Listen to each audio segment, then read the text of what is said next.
Welcome to another episode of Straight Talk with the County Executive, a podcast where we talk all things Cecil, available on Spotify and Cecil County government social media. I'm Cecil County Executive Adam Streight, here at Den 22 at the LiveForThomas, a Cecil County nonprofit dedicated to mental health awareness and suicide prevention. I'm here with the Vice President of LiveForThomas, Michaela Ocasio. Yeah. Welcome, Michaela. Thanks for joining our show here. For those of you who are not familiar with LiveForThomas Foundation, can you share a little bit about it? Yeah, sure. So my 16-year-old brother had taken his own life in 2019. So July 28th, 2019. So my mom and I, we started this nonprofit in 2020, which is not a good year for starting a nonprofit. We started it with a couple values and mission statements, but ultimately we wanted to be able to acknowledge that anybody can be at risk of suicide. Thomas was an athlete. He had just been approved to graduate early to enlist in the U.S. Army. He had amazing grades. He was funny. He was handsome. He was popular. He had great friends. All these really great qualities.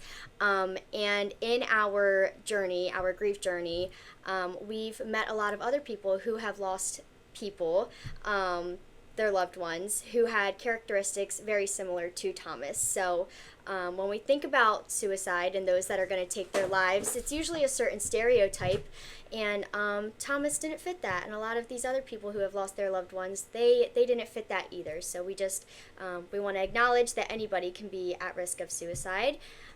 Additionally, we wanted to change the definition of what it means to be strong. So more oftentimes than not, people will think that being strong is if they're having a bad day or they're just not feeling too great, that they just hold it all in and they kind of suppress it and they go through it alone and they're not going to cry, they're going to hold it in. But we want people to know that being strong is actually when you have the strength to make yourself vulnerable and reach out for help, because we know that that's not easy. So that's what we think being strong is. And then additionally, just kind of getting rid of the stigma around mental health and mental illness. If you don't talk about a problem, you're never going to fix the problem, right? So just talking about mental health, and if it even helps just one person, if you can just start that conversation and get rid of that stigma, a lot of lives could be changed. So that's what we do. That's awesome. Thank you for sharing that. Sure. Here at LiveForThomas, we see you out and about in the community.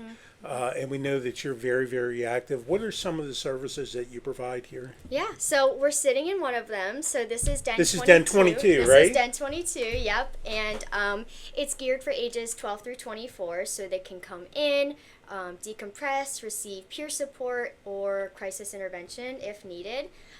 So that peer support, all of our staff, they're under 25. So the people who come in here, they are able to relate a lot more to our staff, and the staff can give more valuable advice than talking to any of us older people.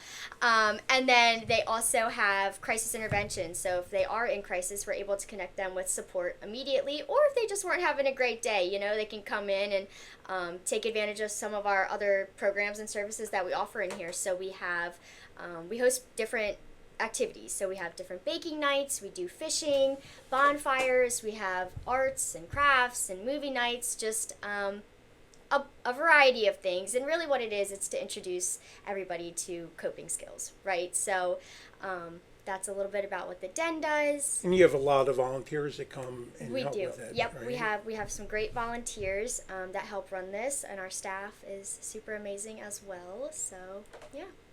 So, other than Den 22, what other services does LiveForThomas provide? Right. Because it is there is a mental health component to this, correct?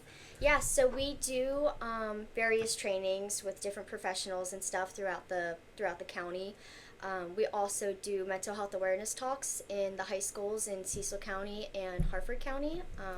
But we do these talks where we bring in people who have struggled with mental illness or their mental health, and they talk to these athletes during their football practices, soccer practice, whatever, and just kind of talk about their experiences and maybe how they overcame their struggles, or you know, if they're still going through it, it gives these athletes, these students, hope that there is light at the end of the tunnel, and that there are ways to get through whatever they may be going through, and knowing that they're not alone. And it's tough to talk about that sometimes. Yeah. As you know, I come from a police background. I'm a retired sheriff's deputy. You're very close to somebody in law enforcement. And even in that type of occupation, you think of cops, you know, we're tough guys. We don't have, you know, struggles. And sometimes it's pretty tough to talk about that.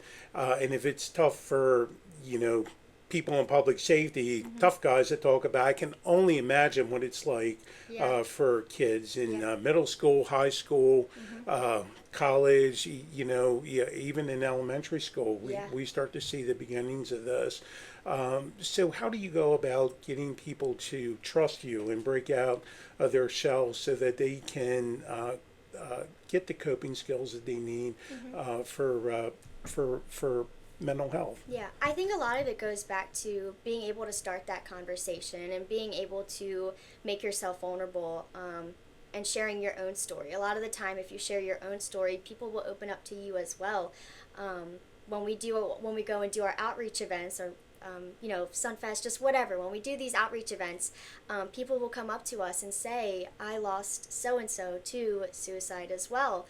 And so I think that even just our table being out there starts the conversation. So if you are able to open up about your own struggles, that opens up a whole nother conversation where people will talk about what they're going through, and a lot of trust can really form in that conversation. So there's a camaraderie based on that trust that it doesn't happen overnight. No, it does not. But this organization is committed to building on that, 100%. because that's what gets people the ability to talk about these things, and to live healthier lives. Right. Yeah.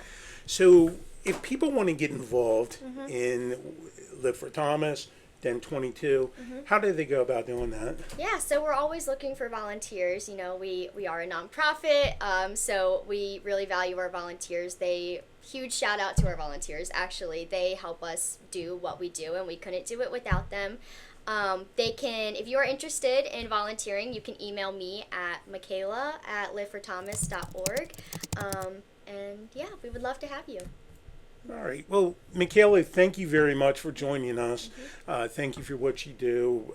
The nonprofits like yours are the backbone of Cecil County and really help us make Cecil County a better place. So thank you very much for sharing your story. Thank you for joining us on this episode of Straight Talk with the County Executive, a podcast where we talk all things Cecil. I'm Cecil County Executive Adam Streight. Thank you for joining us. We'll see you next time.